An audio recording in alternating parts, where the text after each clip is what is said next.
they were given so much gifts that it were all in one bedroom.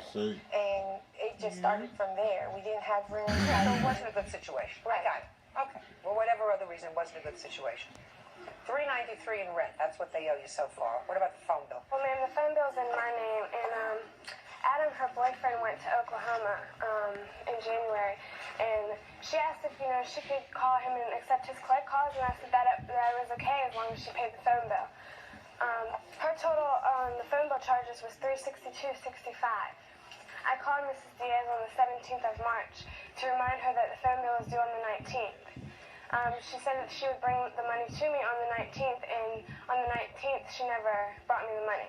So the phone bill was then late. Coincidentally, she got a note on her car saying Tiffany's taking you to court, so she calls me telling me that she sent the money to Verizon herself. Didn't have the account number or nothing. Just sent it to Verizon without letting me know, and Yes, Dad. all week, and they never received a payment. You didn't get paid. Yes, ma'am. Go ahead. They were giving the money up. And for his share of a vehicle.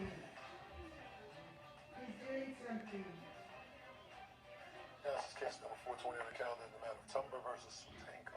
Parties have been sworn in, Your Honor. You may be seated. Perhaps. Mr. Tumber, this is your former wife and her present husband. And the two of you have been divorced for some time.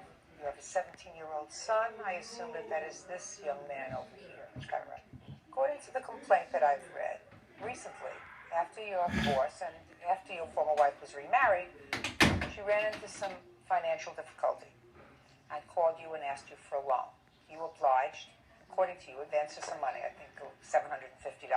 Correct. You want the money back. Correct. And in addition, your former wife and her husband purchased a car for your son. Correct. And you invested some money in that car in repairing it. Correct. Then you decided to buy a old car for the money that you had invested in it so that you could sort of put it towards the new car that you Yes, Dad. Correct. They sold the car. Yes. And they didn't give you the money that you had invested. I'm watching my episode. So you also want that money. Correct. When did your former wife call you for this initial loan? It was around the beginning of this year, around January.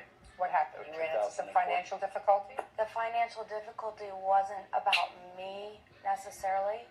It was regarding my son and expenses that we had with the car, with medical, and with the phone bill. What do you mean the car? What kind of expense? Was it fixed? Yes, And how much did you need to have the car fixed?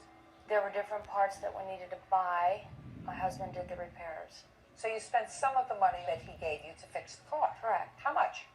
The total that we spent Yes, on sir. repairs, just the parts, Yes. along of the receipts I could find, It's Yeah. Naya, not was me. $224.03 $224 to fix the car.